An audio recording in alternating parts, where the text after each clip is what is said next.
nhớ trong trong chiếc đầu chó phong gì thế chó ôn nhớ xí xóa rồi chị ta sẽ nó cú tua ba tua thâu nhá là ở đây hoàng quanh như vậy hoàng quanh những nhó Hải Phòng thế nè ô họ luyện nhó trâu tích chờ Trung Quốc là Hàn Quốc nè Hàn Quốc giờ Cầu Lì này vậy món Cầu Lì nhớ trâu tích chờ Cầu Lì trên ni cú bỏ tụi mình nhổ cú thất thay ổn tên đó chị ni chọn nhẹ hình chữ cú họ ni họ bắt sải khó nhẹ lò này vậy chị ni hay tiệt đần in gì nói mua cho nè chỉ cái tên trào và nhớ về chọn nhẹ thế này chị cú họ bắt sạc cho nhẹ để nó mua vô khổng này vậy vô khổng vô chú vô tê khổng no cho lò phải trâu cho chọn nhẹ thế này chị cú cũng mua vô tàu tua này vậy thì là nói cú giờ cú thâu cho mít tông nó vậy mít tông thế giờ bé cho lùm mốc xí thì chú chia này vậy để nó giờ lùm mốc đó giờ chú này vậy cái ta sẽ nó cú tua để nó cũng cá tua trâu cho chọn nhẹ để nó này dù mất xài để chọn nhẹ nó là cú họ chỉ chọn thế thì chỉ chọn nó là họ cú chọn thế này chị cú cho tua phải trâu ở bên gì ở chọn nhẹ để nó chị cô chỉ mua tàu thế thì cô cho bố mình chỉ cho lấy tàu nó chia thế này vậy lúc nào nó xếp bên đỡ lu chia đầu xong nó ốp hành định của bên nó này vậy chị cô lò cho bé sẽ đợi mua chỉ đầu cho để chỉ cái tiếng trai nhớ tròn tận nó ta sẽ nói cho cô tuân đợi gì này nó đợi gì này nó chị giờ từ Paul Quỳnh nên nhớ đầu Hải Phòng người ta tạo họ luyện nhớ cho tết cho Cầu Lì chỉ nếu cứ bỏ cho nếu chỉ cái này cho chọn nhẹ tết cho nó chỉ nếu cứ xa tàu nhiều cho cũ lo dùa tê mít tông thiê tê chú nó giờ chỉ cũ cho tua phải trâu chỉ nên nó chỉ cũ cho lâu tua để nó chỉ cũ tàu ý là thay mặt là sẽ cũ tua ba trâu chỉ nên nó giờ ý là cũ tua ở tùng cá tua xí này giờ cú chỉ hay cú lì khổng đấy giờ từ phao nhát la nó giờ từ phao nhát la nhát trâu Hải Phòng xa tua nó xa tua trâu cho nên rõ nhỉ nó chỉ ta sẽ nó cú cho lâu tua này nó gì cú xa khổng tua trâu mình tôi cần nhớ lúc chạy nào bây giờ nên lo cũng muốn bóc khổng nó trâu co ấy có ít lên không lo số lên từ chưa con nào ha ấy có ít lên sẽ là chỉnh chúa cái chúa mùa ha cái từ mùa này cái từ mùa từ tao ha luôn mà mình xài từ tao nó mất thang rồi mấy ha cũng mua anh ta nói vừa thắt chia này luôn tao hát tao nó tao nên giờ có tuổi tao ra nè có bộ tao mình xài nó này chị giờ tôi nản giải nhót cho Hải Phòng nếu mua lúc bây ta quên nữa chị nếu cô lúc cho nên giải nhảy về tao trong nói chị nếu cô xa như tôi vừa xuống nó ha vừa tha chia đầu mấy nó này chị ta sẽ nói chị cô tôi trong đó chị nên nói chị cô bắt xa tôi sẽ này chiều cô li nè chiều cô li cô cho bắt xa sao nên xuất xả thì giờ cũng mua theo cũng xa nó này cũng chỉ mua này giờ cũng tôi thì tôi tới ba xa cho khổng ngon đời lưỡi từ ba cỏ cũng xa chứ cũng cho ba xa thế này chứ cũng xa tôi cho chế ninh nó có thực tím mấy lông bê hồ đi chả nó phanh nữa nè chế ninh là tôi chỉ chế lông bê hồ phanh nữa này mấy mua cho tụi mình nhiều à bé tua giờ ấy ít tụi một tiêu lại bỏ tướng này ít tụi một xí tôi giao là tôi lúa tôi mới xí tôi lúc rồi tôi lúc lo mua chỉ xong đó nè mua gì xong tôi lúc lo mua gì xong thế nó này thì cũng nhớ đầu lúc chỉ gió nhỉ nó sẽ ít bên nào cũng mà lấy cho bé một sai tàu trên đấy vậy đã lâu cũng chia sẻ xung quanh nhà cho mọi người đây gia đình sinh sống này lo mà đây gia đình này sinh sống này đấy. Gia đình chỗ ăn chỗ ngủ này. chỗ ngủ này của gia đình. Trong đây thì nhà cửa của gia đình nhé, cũng có lợt bờ lô xi măng. Đây cũng là nhà tạm thời, cũng là cột chôn xuống đất đây, chôn xuống đất này. Đây gia đình cũng có nhà cửa thế này mọi người. Đây đồ đạc của gia đình, quần áo mặc của gia đình. Có bao nhiêu thì mặc bao nhiêu, có bao nhiêu ăn bao nhiêu. Đây là gia đình chỗ bát đĩa của gia đình, đồ dùng. Đây, đồ dùng của gia đình ăn hàng ngày. Thì Alo cũng chia sẻ một ít đây cho các cô các bác. Hiện tại thì Alo cũng mù mình lên thôi, và còn quà thì còn 3 shop quà. Thì Alo cũng nhanh tay để còn túi. Hôm nay cũng là ngày mùng 3 rồi, thì Alo cũng tranh thủ tí túi rồi. Đấy, mặt trời cũng sắc qua đi rồi. Đây, mặt trời cũng sắc qua đi rồi. Thì hiện tại thì còn 3 shop quà nhé. Thì Alo cũng cố gắng đi luôn. Đấy. Alo đi vào nhà khác đã nhé. Đây Alo cũng đến nhà này luôn. Đây cũng có một nhà tít trên rừng này. Ở đây là trên này nó ra rừng rồi. Đấy, trên này là không có bạn đi rồi nhé. Ê, lúc chế có lúc ngờ cả anh rồi. Có cho mình nhua nè. Là có tốt linh sự. Chế tua bác cũng đang khổng thì nó. Đây còn một người mẹ nhà thôi và một đứa em bé thôi. Đấy, các bé nhỏ đi chơi hết. Có chạy từ nhua nhau mà sư ta. Có từ lúc mới sư bây giờ hai đứa lớn là đi chơi rồi. Từ lúc bây chơi xong này. Từ lúc chú sùng tàu ra hoặc từ dâu ở sùng tàu. Đứa lớn là 5 tuổi. Đứa thứ hai là 2 tuổi, hơn 2 tuổi tí. Và đây là đứa bé út này đang điệu này. Đây Alo đi thì Alo cũng không mua được gì nhiều.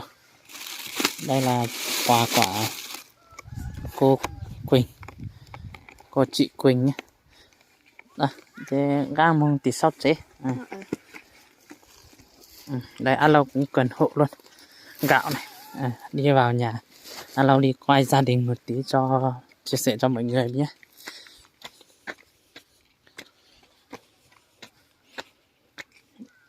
Có chế nói chả? Chế quay mấy chế khó này. Quay mà. Chế khó lăn. Khó lăn lên mà. Gia đình đây này. Chỉ có những tấm ván nó cũng cong hết ra. Nào, phần ra nó hay. Cô chú ít lại cho. Đây, chỉ cần chụp bức ảnh đã. Cái tựa tao tắt ấy, tựa phần lót. Mới khẩn ra cả cho sáng sợ. Tao mới khẩn thang tựa sáng sau la sẽ phần lót.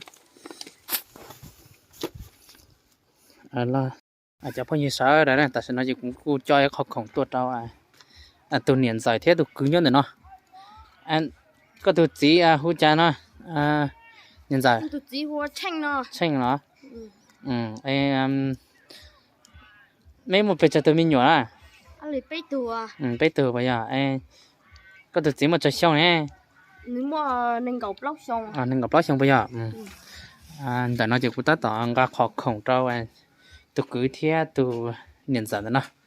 Thì để nó chủ yếu ý sao mình tông thế, ý bớt số thế, ý nhiều khó tha rồi mình nhổ xuống này.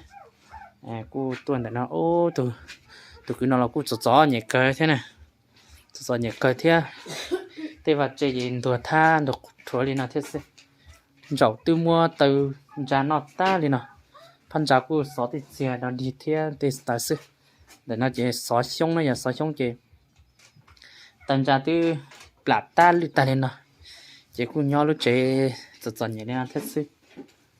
Cô trên đó chỉ cô thấy đau thì gì đau cô bòn được ta thì lại thế chỉ cô nhớ rõ nhìn chúa thế sao đó bên một ta sẽ gì chọn nhẹ ý giả xin nè chọn nhẹ cần có đi thế này chỉ cô giờ tàu từ phao quỳnh tới này cô xa có cô xa khổng tôi đâu cho chọn nhẹ nhớ ta sẽ là chỉ cô xa đâu từ cứ là nói khó chỉ cô thay lên nào tàu bay giờ phải tàu bao thế này vậy chị chỉ chúa ở bên khó khổng chỉ tàu tiệt thế chỉ cô có một trâu lạnh giá thế này mình rán này cô cho khổng nhớ là chế chỉ tàu tiệt thế chỉ vì đó khai tiền chỉ mua lại sáu tông chỉ có chủ mua ý gì thế này vậy chỉ cô chỉ dùng gì để mua kia chỉ tàu này thì sẽ cô dùng mua ý gì chỉ một sáu tông hồ lý thế này xin chào alo đã quay trở lại về alo đến một nhà của bạn này thì có nhà này thì alo cũng đến đây luôn thì alo cũng tối rồi thì alo cũng tranh thủ đây mọi người đây alo cũng cho nhà bé mì tôm này đây alo sẽ quay can đằng sau đó đây alo cũng có quà cho các bé nhớ rồi cứ đây chào em đứng đây cho đưa hai bé ra đây để cho tôi cũng mắc cam cả tôi cũng mắc cam cả đây em cần cái này đây mọi người để hỏi gia đình xem gia đình em này bao nhiêu đứa con và tuổi xưng hô thế nào đây em đây gạo đi đi đến thì không có gì đây là anh chỉ đại diện cho chỉ cô này tắm mê này tắm đá này đây cái này đấy cả lau chụp ảnh cả rồi đấy cho xong đấy cho xong này lau chụp ảnh này mẹ lần dài con đấy sẵn đang cút chụp mẹ thế đấy tí cả đấy hả cả lá đấy hấp lái của lá đấy hấp lái của lá đấy sẽ tôi gì nữa nè chụp ảnh nhá 123 chụp ảnh bé ơi xin đây nhá 123 ở đây cũng alo cũng hỏi luôn xem em này bao nhiêu tuổi và gia đình tên gì và có số điện thoại không nhá các bác ơi em bao nhiêu tuổi em tên gì em tầm 20 ạ 20 em tên là Gia Gia gia đình em có bao nhiêu bé có hai bé này đó là một em gái nhưng mà nó đi kia rồi. Em gái em gái là mẹ thế bố mẹ đi đâu hết bố thì mất rồi còn mẹ thì cứ đi xem chị gái mẹ đi xem chị gái đi thăm chị gái mà thế gia đình em có bao nhiêu anh em trong gia đình 3 anh em ạ 3 anh em thế sao thấy em một mình một thằng em trai nó đi chơi còn thằng anh thì nó không tỉnh táo không biết nó đi đâu rồi anh trai không tỉnh táo không biết đi đâu rồi thế em có số điện thoại không chia sẻ số điện thoại có nhớ không nhớ không nhớ thôi alo cũng chia sẻ ở trong nhà một tí cho các bác xem nhé đây em tên gì nhỉ alo quên mất nhỉ Gia này em gia đình của em Gia đây ăn ở thế này chỗ này là bếp này đây là giường ngủ của em này đây, em cũng có nhà cửa thế này thôi cũng chật hẹp đây là khoảng 20 mét vuông nhà khoảng 20 mét vuông 20 mét vuông thôi em cũng có để ngô cho gà này em cũng có để 20 máy bao ngô cho gà này. Đây gia đình thì cũng hoàn cảnh nhà cửa thế này thôi vâng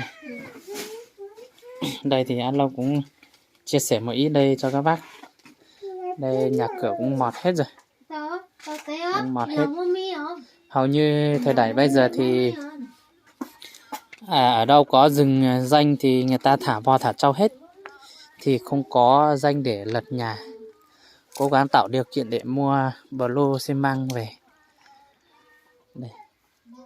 bà lâu sẽ mang về cho gia đình. Rồi alo cũng chia sẻ như thế cho các bác biết thêm. Đây thì alo cũng đi cho tặng cái này cho nhà bên kia, nhà bé mà không đi được nhé. Rồi alo cũng sang bên kia đây. Hiện tại thì alo cũng đi vào nhà cuối cùng rồi. Thì đây của gia đình em mà không bớt được nhé. Thì alo nghĩ thì cũng thương em này không đi được, đi lại vào alo cũng thấy các bé này thì alo cũng tặng cho các bé số quà của chị Quỳnh. Ở đây chỉ cho các bé bao gạo với hộp mì tôm với một chút quà Tết thôi, không có gì. Một quả ít lồng nhiều, một ít thôi. Đây mọi người, alo cũng chia sẻ một ít thế này cho mọi người biết thêm là alo cũng trao quà năng suất hôm nay. Thế thì alo cũng về luôn nhé. Thì tạm biệt mọi người, hôm nào thì alo để chia sẻ tiếp cho mọi người nhé.